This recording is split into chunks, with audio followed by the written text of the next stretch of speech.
Good morning student. आज की हिंदी की ऑनलाइन क्लास में आप सभी का एक बार फिर से स्वागत है। बच्चों, इससे पूर्व की वीडियो में हम मेवाड़ मुकुट खंड काव्य के सारांश का अध्ययन कर रहे थे। इसके 7 सर्ग हैं, जिनमें से कि 4 सर्ग का अध्ययन हम पूर्व की वीडियो में कर चुके हैं। आज हम उससे आगे के सर्ग का अध्ययन करेंगे। तो आइए देखते हैं पंचम सर्ग। दौलत के पास पहुंचकर राणा उसके एकांत चिंतन का कारण पूछते हैं। बच्चों, चतुर्थ सर्ग में हमने पढ़ा था कि दौलत है वो एकांत में बैठी हुई है और कुछ चिंतन कर रही है। तो महाराणा प्रताप और जो है वह महाराणा प्रताप के भाई जो शक्ति सिंह है उसकी तरफ वह आकृष्ट भी है। तो महाराणा प्रताप जब दौलत चिंतन कर रही है, बैठी हुई है एकांत में, तब उसके पास आते हैं और पास आकर के उसके चिंतन का कारण पूछते हैं। दौलत अपने को परम सुखी और निश्चिंत बताती हुई स्वयं राणा के रात दिन चिंतित रहने को ही अपनी चिंता का कारण बताती है। तो महाराणा प्रताप उससे उसकी चिंता का कारण पूछते हैं, तो दौलत उन्हें क्या बताती है कि वह महाराणा प्रताप दिन रात चिंतित रहते हैं, तो उन्हीं की चिंता के कारण वह भी चिंतित है। राणा उसे प्यार से कहते हैं, तूने तो आकर किए मुखर, सोए थे जो स्वर मौन यहाँ। इसी प्रसंग में राणा प्रताप कहते हैं कि वे रानी लक्ष्मी की आंखों में आंसू देखकर कुछ विचलित हो गए। रानी लक्ष्मी कौन थी बच्चों? महाराणा प्रताप की पत्नी। हमने पूर्व के सर्ग में देखा था कि महाराणा प्रताप है, उनकी पत्नी है लक्ष्मी, जो कि उनके साथ ही अरावली के पर्वतों में भ्रमण कर रही हैं और उनका एक बच्चा भी है। तो वे अपनी पत्नी की आंखों में द्वितीय सर्ग में हमने देखा था कि लक्ष्मी जो है दुखी है अपने बच्चे को देख करके और सोच रही थी कि ये कहाँ महलों में रहने वाला बच्चा है और आज जरा से छोटी छोटी चीज़ों के लिए ये थोड़े से दूध के लिए भी ये तरस रहा है।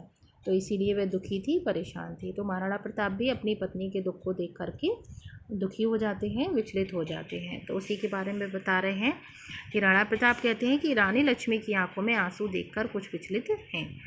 रानी लक्ष्मी के धीर गंभीर स्वभाव की बात कहते हुए दौलत कहती है कि वे अपने मन की गहराई में सारे दुखों को इस प्रकार समाहित रखती हैं कि किसी को उनके दुखी होने का पता नहीं लग पाता।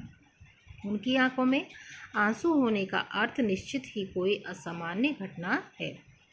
वह अतः दौलत राणा के साथ लक्ष्मी के पास जाकर उसके मन की पीड़ा को जानने और यथाशक्ति उसे दूर करने के लिए तत्पर हो जाती है। तो दौलत जो कि शत्रु की पुत्री है और महाराणा प्रताप दोनों ही लक्ष्मी के पास जाकर उसकी पीड़ा को, उसके कष्ट को जानने के लिए तैयार हो जाते हैं। अपने पुत्र उसको गोद में लिटाए हुए रानी लक्ष्मी सोच रही है कि उसके कारण ही राणा अपने देश को त्याग कर जंगल में भटक रहे हैं। अपने मानस में हल्दी घाटी के युद्ध स्थल में चेतक पर सवार होकर वीरों का आवाहन करते हुए राणा प्रताप का चित्र अंकित हो जाता है। उसी समय दौलत का मीठा स्वर किस चिंता में एकाकी बैठी हो चुपचाप इधर कानों में गूंज उठता है। तो बच्चों क्या है कि जो लक्ष्मी है वे अपने बच्चे को गोद में लेकर के बैठी हुई है और राणा प्रताप के बारे में सोच रही है। क्या सोच रही है कि मेरी वजह से ही इन्हें जंगल में भटकना पड़ रहा है। और वह हल्दी घाटी के युद्ध में जब राणा प्रताप चेतक जो कि उनका घोड़ा था उस पर बैठ कर के, उस पर सवार होकर के जिस प्रकार से युद्ध करते थे, वह चित्र जो है उसके मन में उसको अंकित होता है, उसके मन में। तो उसी समय क्या होता है, दौलत जो है आकर के आवाज़ देती है और रानी से क्या पूछती है कि किस चिंता में एकाकी बैठी हुई, अकेली जो है किस चिंता में एकांत में बैठी हुई हो। रानी और दौलत की वार्तालाप के इसी अवसर पर महाराणा प्रताप रानी को अपने निश्चय की सूचना देते हैं कि मेवाड़ भूमि की मुक्ति के लिए कुछ समय के लिए वे मेवाड़ से दूर सिंधु प्रदेश में जाकर सैन्य संग्रह करेंगे। क्या करेंगे महाराणा प्रताप कि मेवाड़ से दूर सिंधु प्रदेश में जाएंगे और वहाँ पर सेना इकट्ठी करेंगे, क्योंकि युद्ध केवल अकेले नहीं जीता जा सकता है। इसीलिए वे क्या विचार बनाते हैं कि वे सिंधु प्रदेश में जाएंगे और वहाँ से सेना संग्रह करेंगे और या तो वे सफल होंगे अथवा मिट जाएंगे। राणा के इस निश्चय को सुनकर लक्ष्मी में चेतना दौड़ पड़ती है। छत्राणी होने के कारण वह भी मेवाड़ की स्वाधीनता हेतु अपना सर्वस्व न्यौछावर करने के लिए तत्पर हो जाती है। तत्पश्चात अगले दिन प्रातः ही प्रस्थान करने का निश्चय किया जाता है। तो महाराणा प्रताप जो है कहाँ जाने का निश्चय करते हैं? सिंधु प्रदेश। और क्यों करते हैं? क्योंकि सेना का संग्रह करने के लिए, क्योंकि उनको अपना मेवाड़ वापस चाहिए अकबर से। आइए 6वां सर्ग देखते हैं। क्षितिज में अरुणाभा फैल जाने पर राणा सभी को यात्रा के लिए तैयार कर देते हैं। मतलब जब प्रातःकाल होता है तो सभी जो है यात्रा करने के लिए तैयार हो जाते हैं।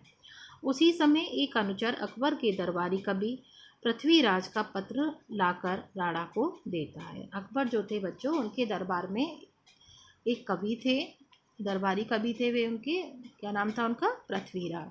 तो पृथ्वीराज का पत्र लेकर के जब राणा चलने को तैयार होते हैं तभी जो है एक अनुचर वहाँ पर आता है। वे पत्र पढ़कर पृथ्वीराज से मिलने जाते हैं। पृथ्वीराज अपने और अपने जैसे अन्य राजपूत नरेशों के स्वार्थपूर्ण व्यवहार पर दुख प्रकट करते हुए कहते हैं कि उन्होंने अपनी राजपूती मर्यादा को भूलकर अकबर का साथ दिया था। यहाँ वहाँ क्षुद्र स्वार्थ के कारण उनका स्वाभिमान, स्वार्थ प्रेम और जातीय गौरव सभी कुछ नष्ट हो गया है। अब हमने कपट रहित मन से यह स्वीकार किया है कि हम आपको साधनहीन वन भटकने नहीं देंगे। हमें आपके भुजबल पर भरोसा है। अब हम अकबर से प्रतिशोध लेकर मेवाड़ को पुनः प्राप्त करेंगे। तो पृथ्वीराज जो था वह पत्र उसके पास में भेजता है। महाराणा प्रताप जी उनके पास में एक पत्र भेजता है और उस पत्र में उनकी मदद करने के लिए, वह उनका साथ देने के लिए भरोसा दिखाता है। अब हम अकबर से प्रतिशोध लेकर मेवाड़ को पुनः प्राप्त करेंगे। जब राणा प्रताप अपने साधनहीन होने की बात करते हैं तब पृथ्वीराज बताता है कि भामाशाह सेना का प्रबंध करने के लिए साधनों को प्रस्तुत करेंगे। तो जब उन दोनों में वार्तालाप होता है पृथ्वीराज और महाराणा प्रताप में, तो महाराणा प्रताप बताते हैं कि वे तो साधनहीन है, उनके पास कोई भी साधन नहीं है कि वे अकबर से युद्ध कर सकें, और युद्ध के लिए साधनों की ज़रूरत होती है, हथियारों की ज़रूरत होती है। तो पृथ्वीराज उसको भामाशाह सेना के बारे में बताते हैं। यह सूचना देकर और राणा प्रताप की आज्ञा लेकर वे भामाशाह को बुलाने के लिए चले जाते हैं। 7वां सर्ग। तो बच्चों ये 7वां सर्ग है, इसका नाम है भामाशाह। जैसे कि बताया था कि प्रत्येक सर्ग का अलग अलग नाम भी है। तो 7वें सर्ग का नाम है भामाशाह। राणा प्रताप एकांत में बैठकर बदली हुई परिस्थिति पर विचार करते हैं। उन्हें लगता है कि उनके जीवन पथ में नियति अब नया मोड़ लाना चाहती है। तभी तो अकबर के मित्र कवि उनकी खोज करते हुए भामाशाह के साथ अरावली में आ पहुँचे हैं। तो अब अकबर को क्या है, थोड़ा विश्वास होने लगा है कि अब शायद समय बदल रहा है। तभी अकबर का जो मित्र था पृथ्वीराज, वह उनकी खोज करते हुए यहाँ पर आया है और भामाशाह भी साथ में है। उसी समय भामाशाह पृथ्वीराज के साथ आकर जय जयकार करते हुए नतमस्तक हो जाते हैं। भामाशाह अपने पूर्वजों द्वारा संचित अपार निधि राणा के चरणों में अर्पित करना चाहते हैं, परंतु राणा प्रताप क्षत्रिय होकर पराया धन स्वीकार करना अपने कुल की मर्यादा के विपरीत मानते हुए उसे लेने से इनकार कर देते हैं। क्योंकि राणा प्रताप क्या थे, क्षत्रिय थे, और क्षत्रिय जो है पराया धन स्वीकार नहीं करते, इसीलिए वे क्या करते हैं, भामाशाह द्वारा दिए गए धन को लेने से इनकार कर देते हैं। भामाशाह निवेदन करता है कि वे राजवंश की दी हुई संपत्ति ही राजवंश की सेवा में अर्पित कर रहा है, परंतु राणा प्रताप दी हुई वस्तु को वापस लेना मर्यादा के अनुकूल नहीं मानते। राजवंश ने जिनको जो कुछ दिया न वापस लूँगा, शेष प्राण है अभी देश हित हसस होम कसंगा। प्रताप का ये वचन सुनकर भामाशाह कहता है कि क्या देश हित में त्याग बलिदान का अधिकार केवल राजवंश को ही है? क्या यह प्रत्येक नागरिक का पावन कर्तव्य नहीं है? वह देश के लिए अपना सब कुछ न्यौछावर कर दे। भामाशाह के इस विनयपूर्ण आकट तर्क को राणा प्रताप अस्वीकार नहीं कर पाते हैं और एक क्षण को मौन रह जाते हैं। फिर भामाशाह को गले से लगा लेते हैं और भामाशाह के समर्पण को स्वीकार कर राणा प्रताप तुरंत सैन्य संग्रह के लिए तैयार हो जाते।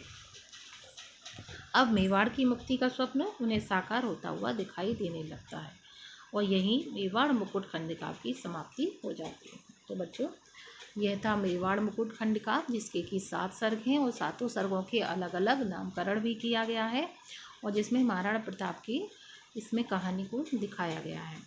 तो मैं इसकी PDF आपको आज सेंड कर दूंगी। इसको आप अपनी कॉपी पर 7 खंडों को अलग अलग जिस तरीके से मैं आपको दूंगी उसी तरीके से आपको अपनी कॉपी पर लिख लेना है और इसको अच्छी तरीके से याद भी कर लेना है, क्योंकि इसमें से प्रश्न अनिवार्य है। ज़रूर ही इसमें से प्रश्न आता है और आपको उस प्रश्न का उत्तर देना होता है, चाहे वह सारांश पूछ सकता है किसी भी सर्ग का परीक्षा में, और चाहे हमसे जो है किसी भी नायक का चरित्र चित्रण पूछा जा सकता है। तो आप इसको अपनी कॉपी पर साफ और स्वस्थ